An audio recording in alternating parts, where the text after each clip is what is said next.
আমরা খুব উদ্বিগ্ন যে আবার নতুন করে পরিযায়ী শ্রমিকদের বিরুদ্ধে বিভিন্ন জায়গায় হামলা হচ্ছে এবং তাদের সঙ্গে অন্যায় আচরণ করা হচ্ছে। উড়িষ্যাতে একজন পরিযায়ী যুবকের মৃত্যু হলো, টিভির পর্দা আপনারা দেখতে পাচ্ছেন। কিন্তু তার পাশাপাশি কথা বলতে বারণ করো, তার পাশাপাশি গতকাল আমি খবর পেলাম যে উড়িষ্যার কেওনঝাড়ে এইখানকার মানে সুতির অনেক শ্রমিক, পরিযায়ী শ্রমিক, তারা ঘর থেকে বার হতে পারছে না। তারা ফিরে আসতে ভয় পাচ্ছে, কারণ তাদের উপরে আক্রমণ হবে এই আশঙ্কা তারা করছে। রাত্রেই আমি কেওনঝাড়ের এসপির সঙ্গে কথা বলে এবং সেই শ্রমিকদের সঙ্গে আমার যোগাযোগ করার মধ্য দিয়ে তাদের যেন সুস্থ সবলভাবে বাড়ি ফিরে আসার ব্যবস্থা করা যায়, আমি সেটা করেছি এবং তারা ফিরেও আসবে। আমি খবরের কাগজে দেখলাম আওয়াল শেখ বলে এই ভগবানগোলার একজন পরিযায়ী শ্রমিক, তাকে বাংলাদেশি বলে আটকে রেখেছে তামিলনাড়ুতে। যেখানে আটকে রেখেছে সেই জেলাটা হচ্ছে কুড্ডালুর। সেখানকার এমপি, আমার দলের এমপি, তার সঙ্গে যোগাযোগ করলাম। সেখানকার প্রশাসনের সাথে কথা বলেছি আমরা। প্রশাসনের ধারণা যে সেখানে 8 জনকে গ্রেপ্তার করেছে, তার মধ্যে সবাই বাংলাদেশি। আমি আমার দলের এমপিকে দিয়ে তাদেরকে বোঝানোর চেষ্টা করছি যে বাংলাদেশি আর বাংলা ভাষীর ফারাকটা বোঝার চেষ্টা করো।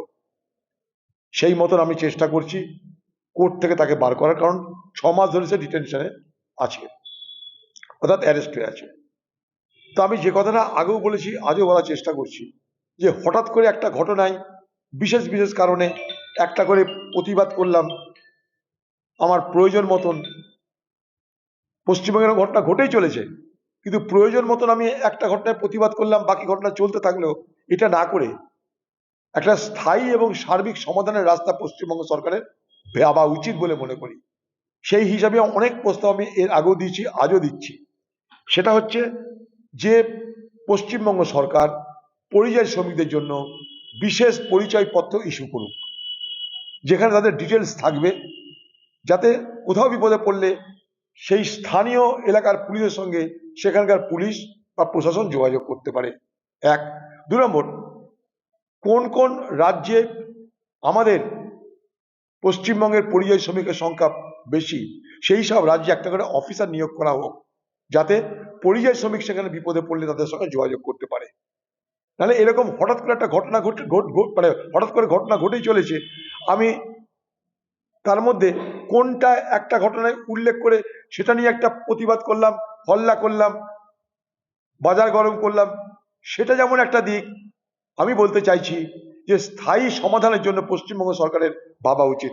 পশ্চিমবঙ্গ সরকার যেগুলো করছে সেগুলোর পিছনে কোনো স্থায়ী সমাধানের রাস্তা আমি দেখতে পাচ্ছি না। পশ্চিমবঙ্গে কত পরিযায়ী শ্রমিক, কোন জেলার কত পরিযায়ী শ্রমিক, তার তালিকা নেই। সেটা তারা কোথায় আছে, সেই রাজ্যগুলোর নাম আমরা কেউ জানি না। সেই রাজ্যের রাজধানী তো আছে প্রত্যেকটা রাজ্যের, সেই রাজ্যের রাজধানীতে আমাদের তো অফিসারের অভাব নাই।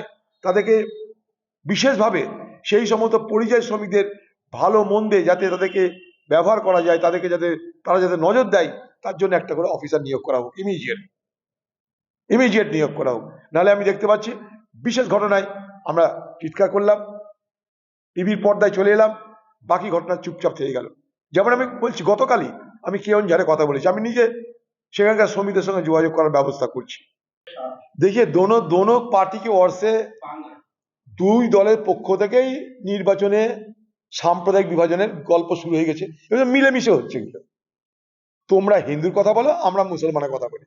তোমরা হিন্দুর মাসিয়া সাজো, আমি মুসলমানের মাসিয়া সাজি, এই তো গল্প। কিন্তু মুসলমানের মাসিয়া যায় যে হয়েছেন বাংলায়, তার আমলে মুসলমানের কি হয়েছে সেটা মুসলমান দেখুক। আর হিন্দুর যারা মাসিয়া হয়েছে তাদের আমলে হিন্দুদের কি হয়েছে তারা দেখুক। নির্বাচনে এটা আগামী দিনে আরো প্রখর হবে, আরো তীব্র হবে। কারণ এই ভোটে মানুষের সমস্যা নিয়ে কোনো আলোচনা হয় না। বাংলার ভোট ক্রমশ তুমি হিন্দু না তুমি মুসলমান তাই নিয়ে আলোচিত, তাই নিয়ে মানুষকে বিভাজিত করা হয়। কে কি বলছে জানি না, করলে করবে, পাশেই তো দেশ আছে। আবার তো একটা হিন্দুকে মেরে দেওয়া হলো, তো কই বাহাদুররা কোথায় গেল? বাংলাদেশে হিন্দুদের উপর অত্যাচার কমে গেছে না শেষ হয়ে গেছে? কি করছে ভারত সরকার বলুক? বেকার সব হাওয়া গরম করা হচ্ছে, হিন্দু মুসলমানের ভোটের বিভাজনের গল্প করা হচ্ছে। মসজিদ করলে অসুবিধা কি আছে? কেউ যদি মন্দির করলে অসুবিধা না হয় তাহলে মসজিদ করলে অসুবিধা কি আছে? এলাকার সংখ্যালঘু মানুষ, ধর্মপ্রাণ মানুষ, তারা মসজিদ করতে চাইলে আমাদের প্রতিবাদ করা কি আছে, আপত্তি করা কি আছে? তোমরা যে মন্দির করছো তাতে তো কেউ আপত্তি করেনি। এগুলো কিছু না। নির্বাচনের আগে পশ্চিমবঙ্গে হিন্দু মুসলমানের ভোটের বিভাজন হবে, সেটা করতে হবে। সেটা করার জন্যই এইসব আওয়াজ উঠবে। বাকি কোর্টে যখন জিজ্ঞেস করবে কেন্দ্রীয় বাহিনীকে যে আপনাদের মতামত বলুন, কেন্দ্রীয় সরকার বলছে না, আমরা মসজিদ যখন হবে আমরা পাহারা দিব। এই তো কেন্দ্রীয় সরকারের মনোভাব, রাজ্যের মনোভাব। কেউ কি বাধা দিচ্ছে না কেউ কারোর বিরুদ্ধে ব্যবস্থা নিচ্ছে? তাদের দলের এমএলএ তাকে সাসপেন্ড করেছে। যেদিন সাসপেন্ড করেছিল সেদিনই আমি বলেছিলাম এক্সপেল তো করেনি।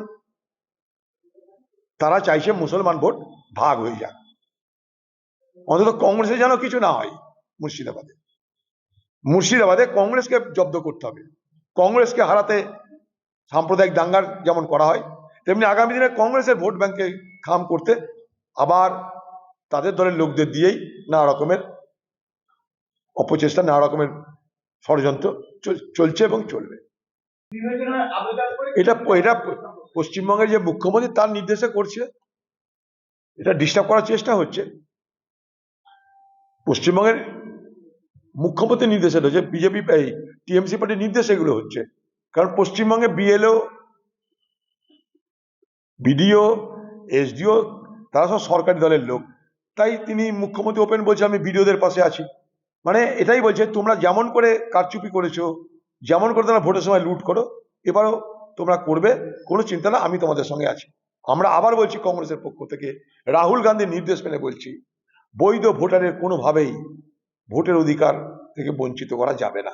তার জন্য আমরা শেষ পর্যন্ত লড়বো, যেখানে যতটা আমাদের যা আছে তাই দিয়ে আমরা তার মোকাবেলা করব। খ্রিস্টানদের বিরুদ্ধে বিজেপি সরকারের আক্রমণ বা বিজেপি পার্টি আরএসএস বিশ্ব হিন্দু পরিষদের এই আক্রমণ আজকের নয়। আপনাদের মনে থাকবে উড়িষ্যার সেই স্টেন্স, আব্রাহাম যে ফাদার ছিল স্টেন্স, তার পরিবারকে আগুনে জ্বালিয়ে মেরে দেওয়া হয়েছিল 99 সালে। আমি তখন পার্লামেন্টে ছিলাম। এটা নিয়ে বহু আলোচনা হয়েছিল, বহু বিতর্ক হয়েছিল। সেইটা কিন্তু আজও চলছে। এই হিন্দুই শেষ কথা, হিন্দুত্বের দখল নিতে গিয়ে ভারতবর্ষের সংখ্যালঘু সম্প্রদায়ের কোন অংশের মানুষ তারা নিশ্চিন্ত নয় আজ। তাই আপনারা দেখতে পাচ্ছেন যে খ্রিস্টানদের বিরুদ্ধে হামলা বেড়ে চলেছে। এখন আবার নতুন ফরমান জারি করেছে এই আরএসএস, কি এর পর থেকে 25শে ডিসেম্বর পালন করা যাবে না। এই যে আরএসএস বিশ্ব হিন্দু পরিষদের যে সমস্ত বজরং দল ফল আছে, তারা তো এখনই ঘোষণা করেছে যে কেন 25শে ডিসেম্বর পালন করা হবে। আরে 25শে ডিসেম্বর তোমরা বলছো পালন করা হবে না, আর তোমার প্রাইম মিনিস্টার বলছে পালন করা হবে, কোন দিকে যাবে মানুষ? ধর্ম পরিবর্তনের নামে আরেক অত্যাচার নেমে আসছে খ্রিস্টানদের বিরুদ্ধে। উত্তর পূর্বের খ্রিস্টানরা তার জন্য বারবার করে ভারত সরকারের যে প্রতিবাদ জানিয়েছে। বড় অদ্ভুত ব্যাপার, এ ভারতবর্ষে হিন্দু ছাড়া আর কারোর অধিকার নেই এটা প্রমাণ করতে চাইছে এরা। ভ্যালেন্টাইন ডে পালন করা যাবে না। বোম্বের সমুদ্রের তীরবর্তীতে, সমুদ্রের তীরে দেখেছেন যুবক যুবতীরা, তাদের জীবন আছে, তাদের একটা ভাবনা আছে, তাদের বয়স আছে, তাদের উপরে হামলা আরম্ভ করে দিল। কি না, কিভাবে তোমাদের চলতে হবে, সমাজে কে কিভাবে চলবে, তার জন্য তারা কি পুলিশ? বজরঙ্গের লোকরা কি পুলিশ, মরাল পুলিশ? কি করে চলতে ওরা ঠিক করবে? 25শে ডিসেম্বর পালন করা হবে না, ভ্যালেন্টাইন ডে পালন করা যাবে না, ওইটা করা যাবে না, সেইটা করা যাবে না। তাদেরকে দায়িত্ব দিয়েছে এ কাজ করা। খ্রিস্টানদের বিরুদ্ধে হামলা হচ্ছে একদিকে, আর আরেকদিকে প্রধানমন্ত্রী গিয়ে খ্রিস্টানদের কাছে আশীর্বাদ চাইছে, তাদের কাছে ভাষণ দিচ্ছে। কারণ ইউরোপ, আমেরিকা এগুলো সব খ্রিস্টান দেশ, এখানকার ধর্মটা মূলত খ্রিস্টান। খ্রিস্ট ধর্ম, তাদের কাছে নিজেকে ভালো রাখার চেষ্টা করছে।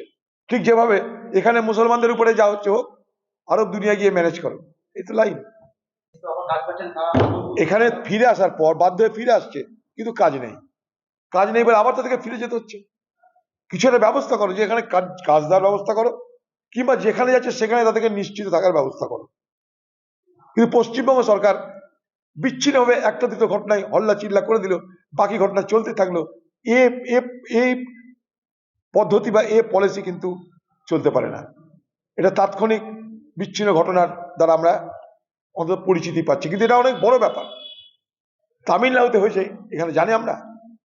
6 মাস ধরে সে লোকটা জেলে পড়ে আছে, তার বাড়ি ভগবানগোলা। আমি তার জানলাম পরশুদিন, এখানে আসিফ ফারুকি বলে একজন ভদ্রলোক আছে, তার কাছে জানলাম। সঙ্গে সঙ্গে আমি তামিলনাড়ুতে যোগাযোগ করা শুরু করে দিয়েছি। পশ্চিমবঙ্গ সরকার কি পারে না তামিলনাড়ুর সঙ্গে সঙ্গে আলোচনা করে এই যে যারা বিপদে পড়ে তাদেরকে সহযোগিতা করতে?